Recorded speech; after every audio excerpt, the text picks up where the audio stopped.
जय हिंद मेरे प्यारे साथियों, उम्मीद है आप सब बेहतर होंगे। सीटेट जुलाई 2025, आप जानते हैं इस साल सीटेट का जो एग्जाम होगा, इसमें जहां तक संभावना है कि 4 पेपर होने के। देखिए क्या होता है, बहुत जल्दी आपको देखने को सूचना मिल जाएगी। हो सकता है कि आज या कल में ही आपको नोटिफिकेशन देखने को मिल जाए। आपके दिमाग में एक बात अक्सर चलती है कि सीटेट आखिर है क्या, सीटेट पास करके हम करेंगे क्या, सीटेट पास करने के क्या फायदे, ये दिमाग में चलता रहता है। तो आज के सेशन में हम लोग ये जानेंगे सीटेट पास करने के क्या फायदे। कल के वीडियो में आप देख सकते हैं सीटेट को पास करने के लिए क्या सब्जेक्ट होते हैं, क्या एलिजिबिलिटी होती है, उसको हमने बनाया हुआ है नोटिफिकेशन के नाम से। आइए लेकर चलते हैं मेरे साथी। जैसा कि आप जानते हैं, अगर कोई साथी मेरा ग्रेजुएशन किया हुआ है या डीएलएड बीएड या डीएड किया हुआ है तो वो 1 से 5 और 6 से 8 के लिए एलिजिबल माना जाता है। अगर कोई साथी ग्रेजुएशन बीएड या बीएलएड किया हुआ है तो वो 6 से 8 के लिए एलिजिबल है। तो यहाँ पे 1 से 5 और 6 से 8 यानी डीएलएड वाले केवल 1 से 5 और 6 से 8 में एलिजिबल है। क्लियर बात समझिएगा। लेकिन बीएड वालों के लिए 6 से 8, 9 से 10, 11 से 12।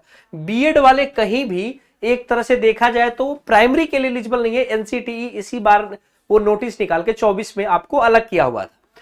तो मेरे दोस्त, ये जो सीटेट है ना, सीटेट एक प्रकार की पात्रता परीक्षा है। सीटेट के बाद ही आप मुख्य परीक्षा दे पाते हैं। मुख्य परीक्षा दे पाते हैं किसके लिए? शिक्षक बनने के लिए। तो शिक्षक बनने के लिए मुख्य परीक्षा देने से पहले आपको सीटेट पास करना अनिवार्य है मेरे प्यारे साथी। तो आप जानते हैं कि सीटेट क्वालिफाई करना इसलिए जरूरी है, जो भी केंद्रीय स्तर की भर्तियां आती है उन सभी के लिए सीटेट जो है एलिजिबल है। जैसे आप देख सकते हैं केंद्रीय विद्यालय में, केंद्रीय विद्यालय स्कूल के जो भी वैकेंसी आती है वहां पर आपकी पीआरटी मैंने पूरी तरह से यहाँ पे सीटेट 1 से 5, 6 से 8 में एलिजिबल है। नवोदय विद्यालय में 1 से 5 तो नहीं होता, 6 से 8 में आप जानते हैं। यहाँ पर भी आपका नवोदय विद्यालय स्कूल में भी सीटेट एलिजिबल है। ईएमआरएस में एलिजिबल है। कस्तूरबा गांधी या अन्य विद्यालय जो आते हैं जो सेंट्रल गवर्नमेंट के अधीन होते हैं उसमें सीटेट एलिजिबल है। तो अगर आपने भी सीटेट किया हुआ है तो इस बात को हमेशा ध्यान में रखिएगा। सीटेट किया हुआ है तो इस बात को ध्यान में रखिएगा कि ये सब कुछ आप एलिजिबल है। सीटेट अगर किए हैं तो सेंट्रल लेवल के एग्जाम में आप पूरी तरह से एलिजिबल है। चलिए, अगर हम स्टेट लेवल की बात करते हैं तो स्टेट लेवल में बिहार, यूपी, दिल्ली इन सभी राज्यों में आप एलिजिबल हैं, लेकिन एमपी, झारखंड, राजस्थान और हरियाणा में एलिजिबल नहीं है। तो ये चीजें अब चल रही हैं कि सारे राज्य कोशिश कर रहे हैं कि हमारे राज्य में सीटेट लागू ना हो, हम अपना टेट कराएं। लेकिन अभी भी अवसर आपके पास है। जैसे बिहार में बीपीएससी टीआरई 4.0 मई में आ रहा है, उत्तर प्रदेश का सुपर टेट है, डीएसएसबी है।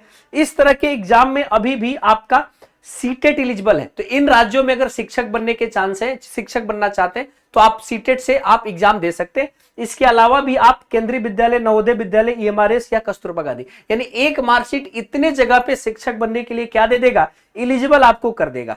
इन सब राज्यों में एलिजिबिलिटी नहीं है तो जाहिर सी बात है कि अगर आपके पास सीटेट की डिग्री है, यानी अगर आप सीटेट जनरल कोटे से 90 नंबर पाए हैं और ओबीसी एससी एसटी कोटे से अगर 82 नंबर है तो आप सीटेट प्राइमरी और जूनियर यानी पेपर 1 पेपर 2 दोनों क्वालिफाई है तो दोनों के लिए एलिजिबल है। अब रही बात यहां पर ये कि सीटेट का पेपर होता कब है? 2 बार होता है, एक जुलाई में होता है और दूसरा जो सीटेट का पेपर होता है वो कब होता है? दिसंबर में। तो जुलाई और दिसंबर ये दोनों पेपर चलते रहते हैं। अभी तक 6 से 8 तक हुआ है, 9 से 10, 11, 12 में सीटेट नहीं। जैसे बिहार एस्टेट कराता है, एस्टेट कराने का मतलब वो एलिजिबिलिटी है 9, 10 और 11, 12 के शिक्षक की। ऐसा ही अभी दूसरे राज्यों में नहीं आया है। राजस्थान में आरपीएससी के थ्रू अगर टीजीटी पीजीटी की वैकेंसी होती है, लेकिन बहुत उम्मीद है कि इस बार सीटेट में भी पेपर 3 पेपर 4 आए जिससे 9, 10 और 11, 12 के शिक्षक की एलिजिबिलिटी बन जाए। तो मेरे साथियों, बने रहिएगा टीचिंग गुरु के ऑफिशियल यूट्यूब चैनल के साथ।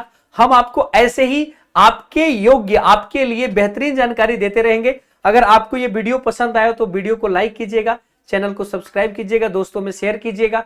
सीटेट जुलाई 2025 की तैयारी हम लोगों ने शुरू कर दी है। सुबह 9 बजे डेली सीडीपी की क्लास चल रही है। आप 3 बजे 4 बजे जीके जीएस और बाकी हिंदी की क्लासेस दे सकते हैं। बहुत जल्दी साइंस और अन्य सब्जेक्ट की क्लासेस आ रही हैं। लेकिन एक बात आपको बता दें, एक बात ध्यान पे रखना है कि आपको अगर फ्री क्लास चाहिए तो आरंभ बैच के नाम से पूरे टीचिंग गुरु के प्लेलिस्ट पे सीडीपी पूरी थियरी फ्री में पढ़ाई गई है। आप पूरी थियरी फ्री में देख सकते हैं। तो चलिए इसी के साथ आज के सेशन को यहाँ क्लोज करते हैं। आप सभी को बहुत बहुत धन्यवाद। वीडियो को लाइक जरूर कीजिएगा, सब्सक्राइब कीजिएगा चैनल को। Thank you.